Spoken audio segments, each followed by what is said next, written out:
Good morning to all. I'm Dr. Navina Priyadarshini, Professor of EC Department, Rohini College of Engineering and Technology. In today's class, we shall discuss about the link design with and without frequency in satellite communication. So, in satellite communication, there are two types of power calculations are made. So, those are the transmitting power and the receiving power that are incorporated for power calculation.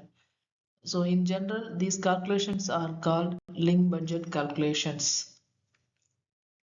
So satellite link design, there are four characteristics are considered for designing a satellite communication and for the analysis of the power calculation in satellite communication.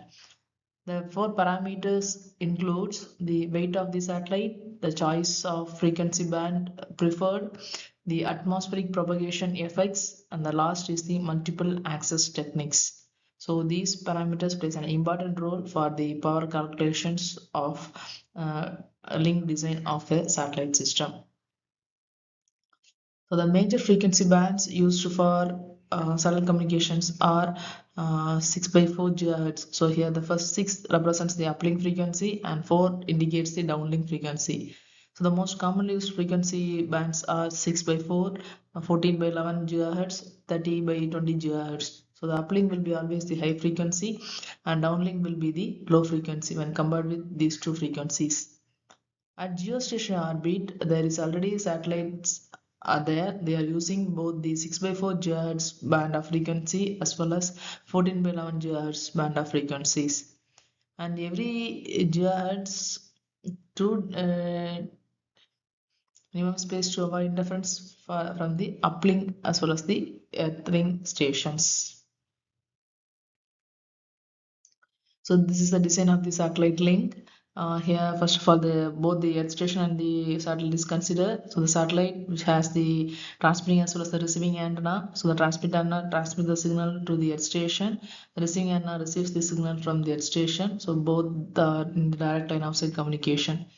So in the earth station antenna, it uses low noise amplifier.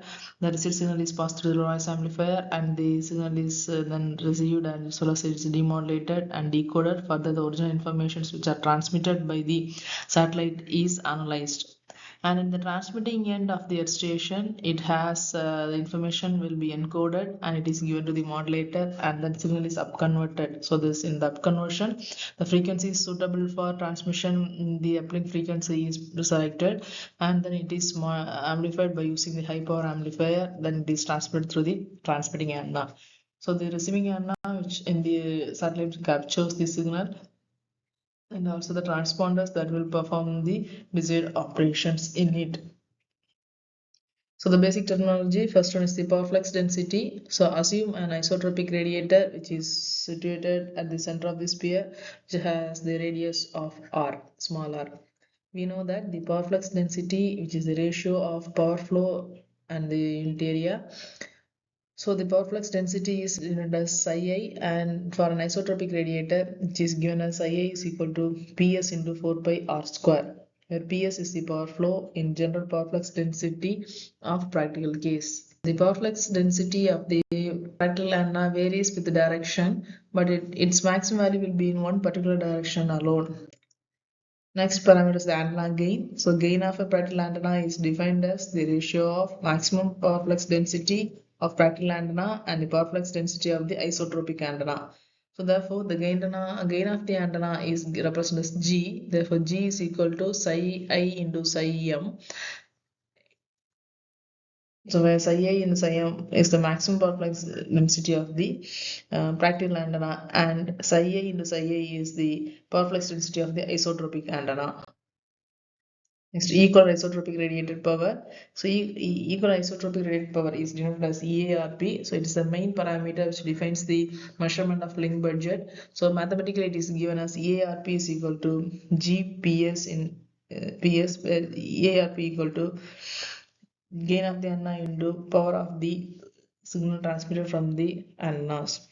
So we can represent in EARP in decibels, EARP which is equal to G plus PS in dB watts, or EARP equal to G plus PS.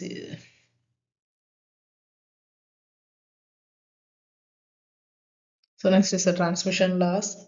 So transmission loss is the difference between power sent at one end and received at the another station.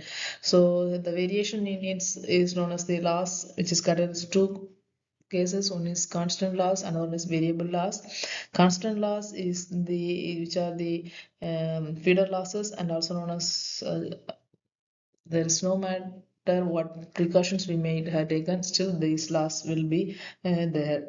Another type of loss is the variable loss. The sky and the weather condition is an example for this type of loss, which means the sky is not clear, signal will not reach effectively to the satellite and also vice versa. So next link budget calculation. So for uplink, the carrier noise ratio for uplink is the power of the ARP plus gain of the transmitting antenna and minus loss minus K for carrier noise ratio in uplink for which is equal to EARP in uplink plus gain of the transmitting antenna in uplink minus loss minus K. So EARP value should be also possible for effective uplink calculations and that can be suitable for clear sky conditions. Here the subscript U denotes the uplink, so the same is used for downlink also. The same expression is used instead of using uh, U, we can use the D. So finally, the link budget analysis. The link budget analysis will consider the losses. Losses includes the antenna feeder loss (FSL), the atmospheric absorption loss (AA), and misalignment loss (AML), and the path loss that is PLL. So all the losses are considered. So these losses should be reduced from the total power distribution of the antenna.